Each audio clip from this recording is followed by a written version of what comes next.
American Pit Bull Terrier. For most of American history, the most banned dog in the world was the one parents trusted to sleep next to their children. The Pit Bull was pulled from 19th century Britain, crossbred from bulldogs and terriers, and dropped into the ugliest human entertainment imaginable. Bull baiting, then pit fighting, then back out again into American farms and family porches like nothing happened.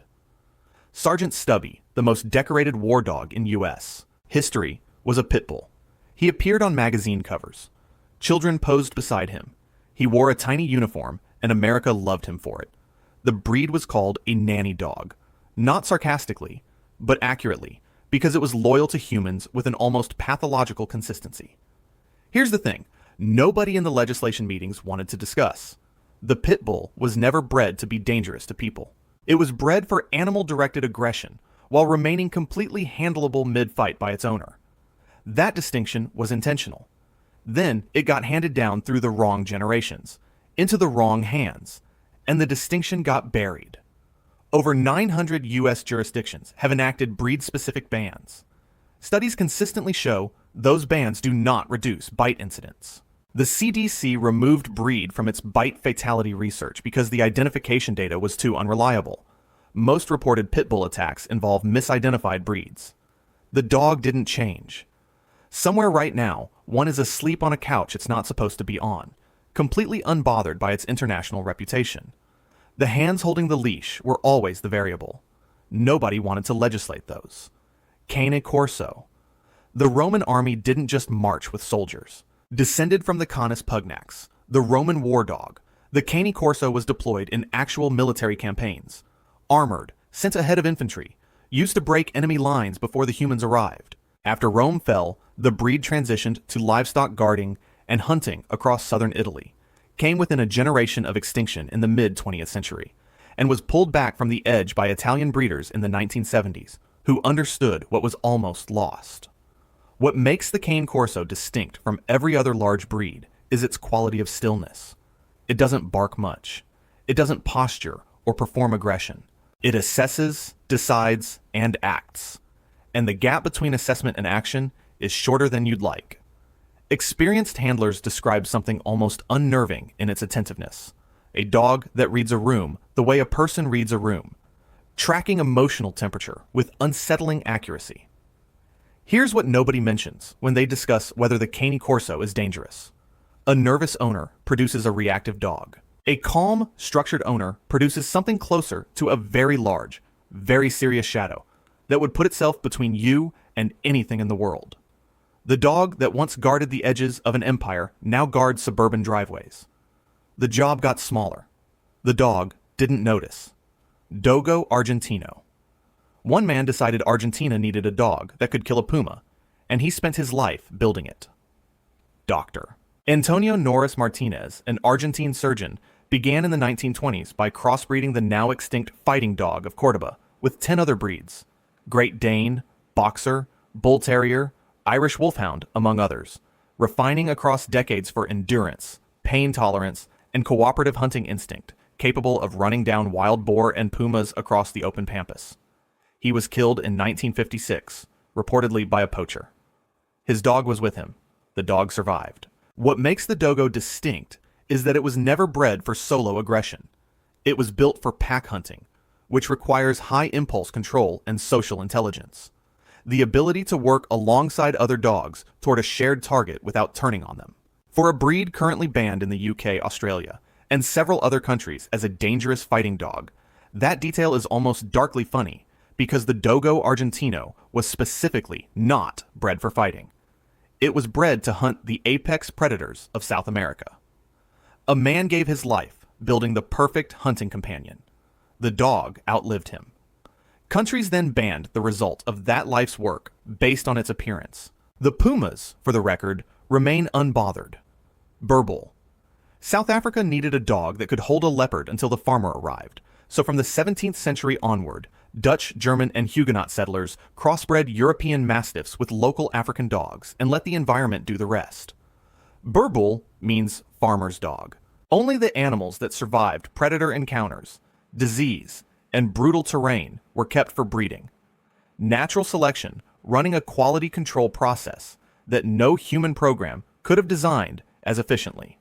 The result is a dog with a bite force estimated between 450 and 800 pounds per square inch, depending on the study. A bone-crushing grip that evolved not as intimidation, but as practical necessity, because the alternative in the African bush was simply dying. Here's the twist. The same animal that held a leopard at bay was historically used as a babysitter on remote farms, where the nearest neighbor was hours away. It slept beside infants. It was trusted with children the way you trust something that has already proven it would die for you. Multiple countries have since banned the Pitbull outright. The leopards have not been consulted on whether that was a wise decision, but the data from the farms suggests they noticed. Caucasian Shepherd.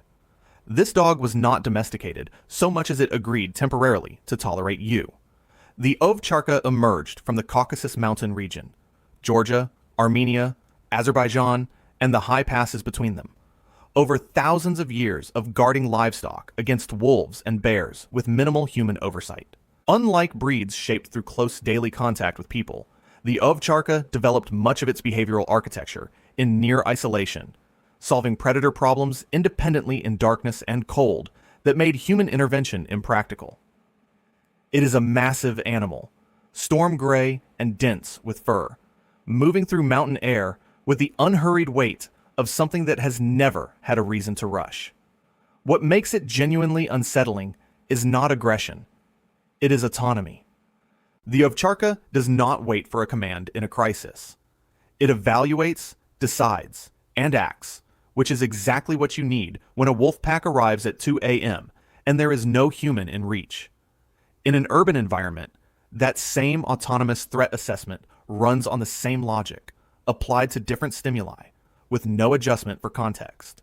It bonds with profound depth to those it claims. The terror is that it decides who those people are, and the criteria are not always legible to the humans involved. It has been doing this for 4,000 years. It will not stop because you have a nice fence. Perro de Presa Canario. In 2001, a Presa Canario killed a woman named Diane Whipple in the hallway of her own apartment building in San Francisco. Her neighbor owned the dogs. Her neighbor was a lawyer.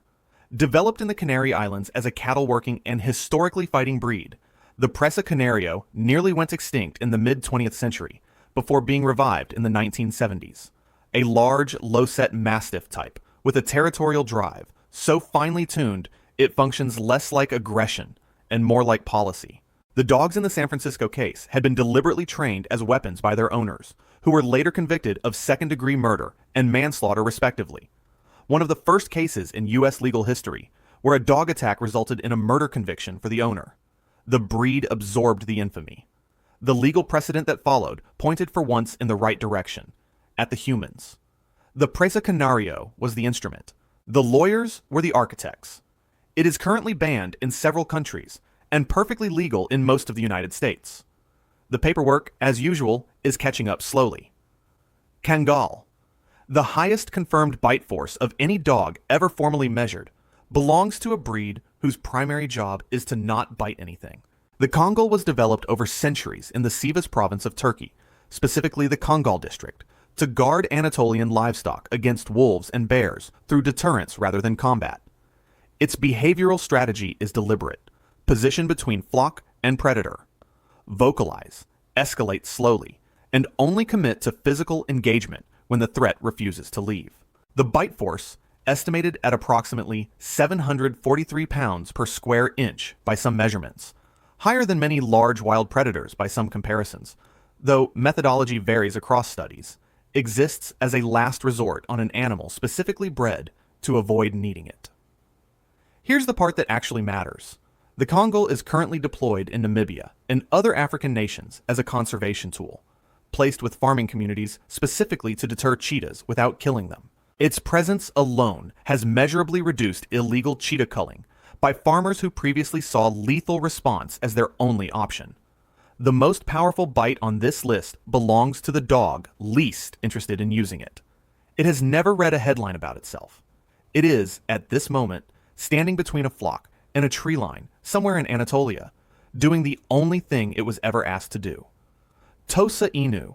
This dog was bred to fight in complete silence, not because it was trained to suppress sound, but because the culture that built it considered noise during combat dishonorable.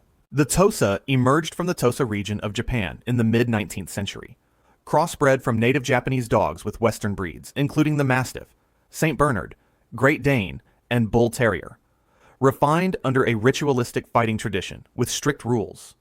A dog that yelped, whimpered, or showed visible distress was disqualified. Over generations, breeders selected specifically for the suppression of pain and stress vocalization. The result is a dog with no behavioral telegraph, no growl before the decision, no whimper that signals the threshold approaching. The warning signs that precede a serious incident in virtually every other breed are, in the Tosa, simply absent. Not because the dog feels nothing, but because it was bred across generations, not to tell you when it does. Behavioral researchers describe it not as a cold animal, but as an animal that cannot ask for help. Banned in the UK, Australia, and several other countries. Regarded in Japan, where it was created, as a national cultural artifact. Both of those things are true simultaneously, and neither of them is the most disturbing part. The most disturbing part is what it says about us, that we looked at an animal's capacity to cry out, and decided that was the thing to remove. Wolf dog. This is not a dog that thinks it's a wolf. This is a wolf that was asked, gently, to try being a dog, and has not fully committed to the answer. A wolf dog is the offspring of a domestic dog and a wild wolf, typically a gray wolf, existing not as a breed, but as a spectrum.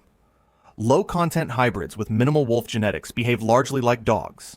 High-content hybrids do not. What separates a dog from a wolf behaviorally is not size or strength.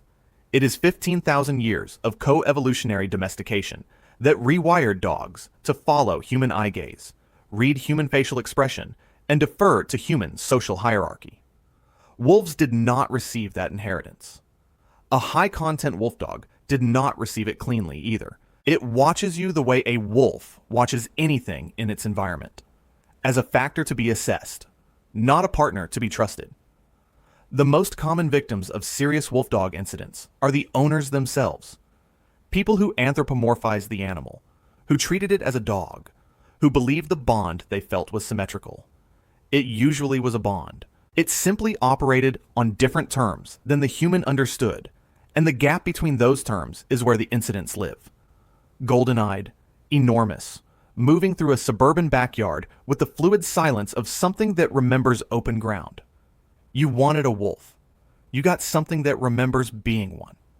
That's not the animal's problem. Every dog on this list was built by a human decision. A war, a farm, a ring, a mountain pass in the dark, a surgeon with a rifle, and a dream about pumas. None of them arrived dangerous. They were assigned it, by function, by fear, by negligence, or by a failure to understand the distance between what we wanted to make and what we actually made. The Pitbull was legislated into infamy, while the hands that shaped it walked free. The Tosa was refined into silence so that our entertainment would be cleaner. The wolf dog lives in a gap we created and cannot close. Looking back at us from a middle distance, we put it in. Taken together, this list is not a catalog of dangerous animals. It is a record of dangerous certainty. The certainty that we knew what we were building, and the consistent generational refusal to take responsibility when we were wrong. The most dangerous thing on this list was never the dog. If you want to see more, click the video on screen now.